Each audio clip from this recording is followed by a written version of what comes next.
Good evening, everybody, and thank you for having me. Thank you, Chancellor, for the gracious introduction this evening. I'm so honored to be here, and I'm humbled to be on this stage, having been an alumni as well. And I just wanted to congratulate all of our winners, personally myself, and really take time to absorb this opportunity to recognize the milestone that you've achieved here. All too often we go through life and we don't celebrate our wins. We don't celebrate the goals we achieve. We're constantly on to the next thing. And so really take time to celebrate with your family and friends because that gives you the fuel and the firepower to keep doing what you do best and what has gotten you here today. All right, without further ado, we're going to get started here. I'd like to start with a little bit of a game, if I can. I want to introduce to you 3 organizations or companies locally in Fort Wayne by just briefly giving you their accomplishments or achievements. No names, and in your head I want you to think, how many paid staff or employees does it take to get to these accomplishments? So we'll go through 3 organizations and just think in your head how many it takes. Organization number 1. This is a seasonal, thriving farmers market that has over 80 vendors and has grown to the capacity of 3,000 to 4,000 patrons on a weekly basis that visit this seasonal farmers market. So take organization number 1, think in your head how many seasonal employees or paid staff do they have to get to that accomplishment. Organization number 2. This is an organization that has created a Leadership Institute program that has filled a void or a gap in our professional development arena in this community where you may not be receiving the types of professional development and leadership training in school that is applicable to where you're at in your career, and your job may not have that capacity to give that to you at the time as well. They annually graduate 40 emerging leaders and managers every year, and over the course of the existence of the organization have graduated over 500 leaders in our community. So just think in your head, how many employees, paid staff does it take to accomplish those goals? Organization number 3 is a little bit different. They are engaged in the social arena, actively participating in community events.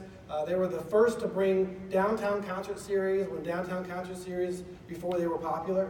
And they still host those today, bringing over 1,000 patrons every concert. They also collaborate and create community-wide summits that bring brilliant minds and leaders together to the table to talk about tough issues or the trending topics that we need as a community to discuss. These include things like inclusion and diversity, attachment of place, or collaborating with other communities. So think in your mind, they bring nationally known speakers in and have hundreds of our leaders together to collaborate. So organization number 3, think in your mind how many employees it takes to accomplish the dozens of community events that they have. All right, so we'll get to the results here. So I'll give you a hint. All 3 organizations actually employ the same number of people to get to those achievements that I just described. Does that help, or does it make it more difficult? Right? If you answered 5 or less, you'd be correct.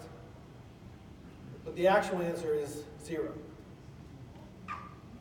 And what's more impressive is all 3 of those organizations are under one nonprofit, a volunteer-based organization that I'm representing this evening called Young Leaders of Northeast Indiana. This is not unique to our community. This is not unique to YLNI. This is the story. But before I get too far, I just wanted to thank the Top 50 Committee and the collaboration and partnership we've had over the years. YLNI's mission, if you don't know who we are, is to attract, develop, and retain emerging leaders like yourselves through community, professional, and social engagement. And as Nicholas mentioned and stole my thunder, you also receive a 1-year membership to our organization, which we look at as just the start of the conversation that we hope to be able to engage with you and build that relationship ongoing. Now there's two key topics I want to talk about this evening that I want to just touch on, the things that I think I would want to hear 10 years ago when I was in your shoes. And those are, the first one, growth lies on the other side of comfort. Growth being your goals that you have set out to achieve, the dream that you might have, the ability to improve your skills or your talents. That all lies outside of your comfort zone, and I'm going to talk a little bit more about that in a minute. And the second one, I need a little help here. The second one I want to talk about tonight is the grass is always greener where you water it. Grass is always greener where you water. It's not always greener on the other side. We know that. So I want to touch on that here as well. But to get back to those achievements about what I talked about of young leaders, Northeast Indiana, that's the story of our community. That's the story of countless hours of volunteers giving their time monthly, weekly, sometimes daily to the things that they are passionate about and the areas that they want to impact in their lives. I learned the other day that Fort Wayne, or the Allen County Greater Region, actually has close to 1,500 nonprofits registered within our region. That's an amazing number for a size of the county of Allen County that we have today. And that just goes to show you, we live in a community that has a big heart to give, a servant leader, it's amazing to be a part of that each and every day. I had this quote here that I wanted to share with you. Raise a hand of those of you who know of Zig Ziglar. Okay, about half the room. Imagine very few of the top 50 have heard of Zig Ziglar. So, Zig Ziglar was a motivational speaker and a trainer, well-known, internationally known. And one of his most famous quotes that he's known for is, "You can have everything in life you want if you will just help other people get what they want." Again, you can have everything in life you want if you will just help other people get what they want. Now, Zig Ziglar was very adamant that this has to be used as a philosophy of your lifestyle and not a means to an end or a tactic by any means. This has to be a part of who you are, a part of your selfless giving and your acts of service to help the other person. Whether that be one-on-one in a small scale or serving on a board in a much larger scale. And those are all things that we have the ability to do.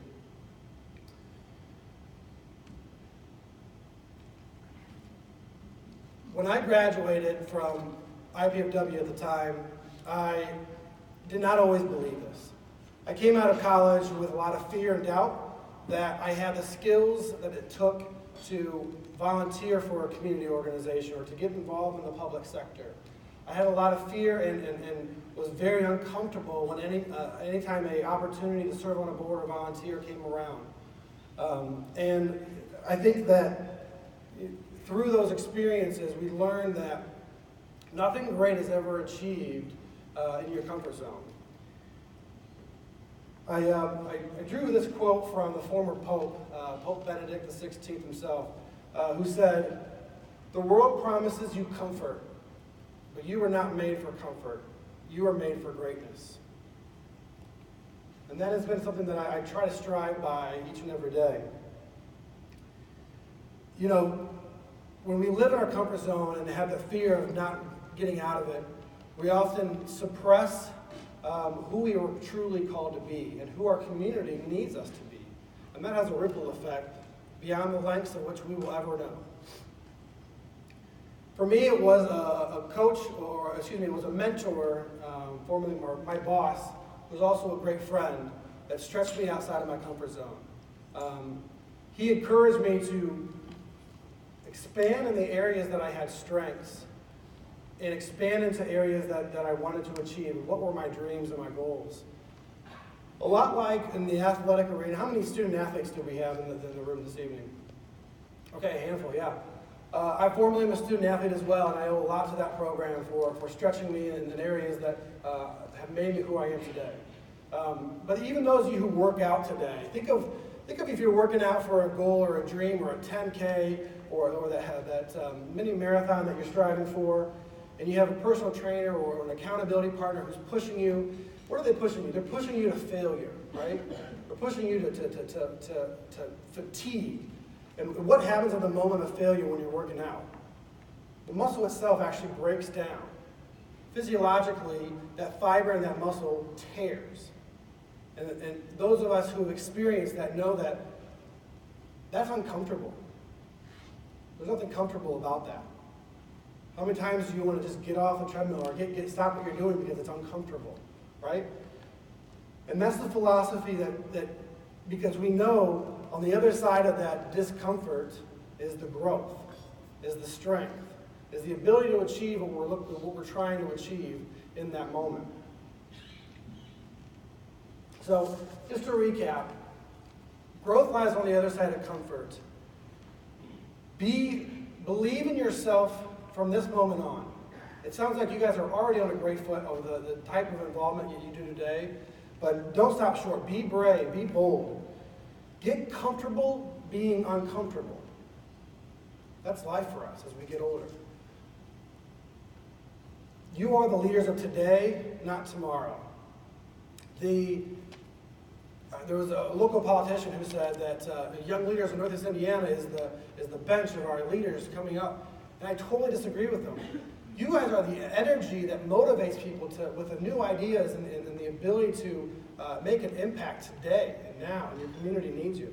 Whether that is in Fort Wayne or somewhere else, your community needs your service and your acts of charity to help them achieve the results they're looking for.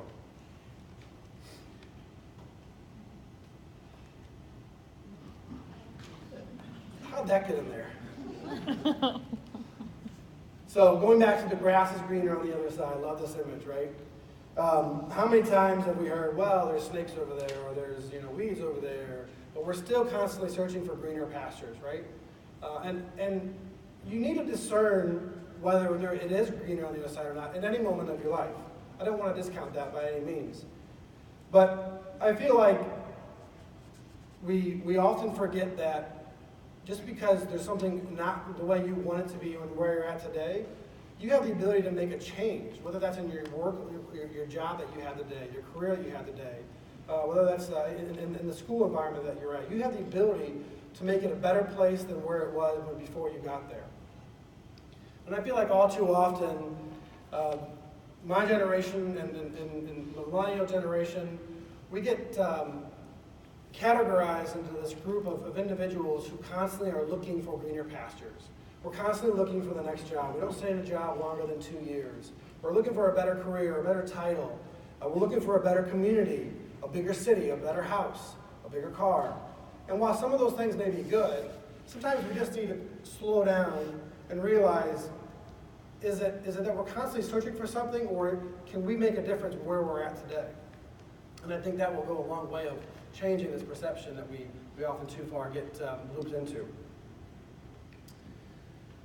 So the bottom line is discern for you, is the grass greener on the other side, or does it just need water where you're at? And how much can you influence and impact where you're at today? I have a story of when I was in high school, and the perception in high school, I went to a local high school here in Fort Wayne. We had all sorts of names of Fort Fun, it was very sarcastic, Fort Rain, no one liked the weather. The environment of the perception of our city, there was no pride.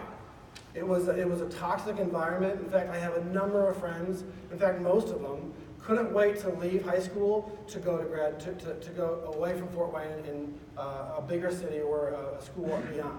And most of them never came back. They went to the Indianapolises of the world, the Chicagos, or the Cincinnatis. And I think that the lesson here is, while you may hear that in the community that you're at today, whether it's Fort Wayne or not, try not to chime into the chorus and be a part of the problem. But better yet, remove those tracks from your mind, remove those scripts from your mind, and begin to start to speak positivity about your community and the things that it has to offer for you and what it's provided today. It was this idea that a group of 20 and 30-year-olds years ago had when they got together to review why do young people have a difficulty with attachment to place. And it was a group of HR directors that actually formed an advisory council as to tap on these young leaders to see what's the root cause. Why are we not attached to place? What are some of the solutions that we can put in place to make a difference and to impact this? And 13 years later, this organization is still going strong. 13 years later, we have a community on the move.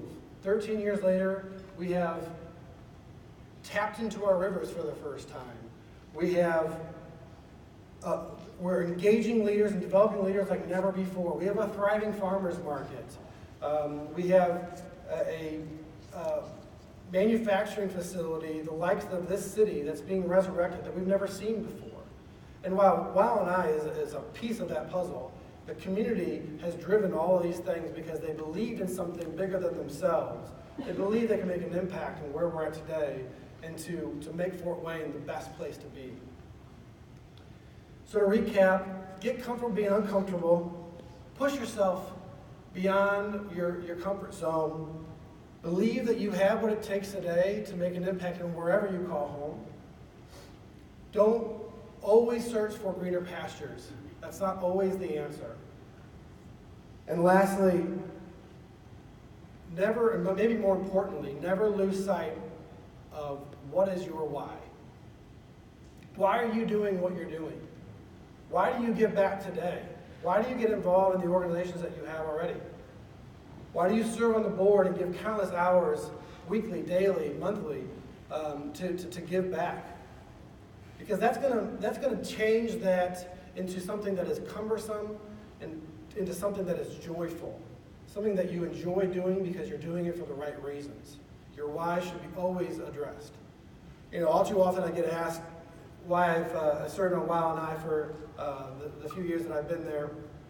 And when I can give them a number of reasons, I have a number of whys, it usually all boils down to one why for me.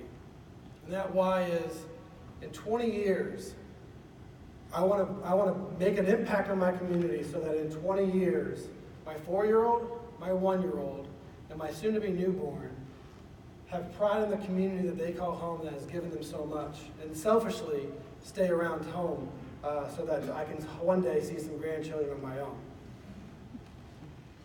I'm accompanied here tonight by my wife, and these are our 2 daughters, Lucy and Joanna. We have one on the way here in June.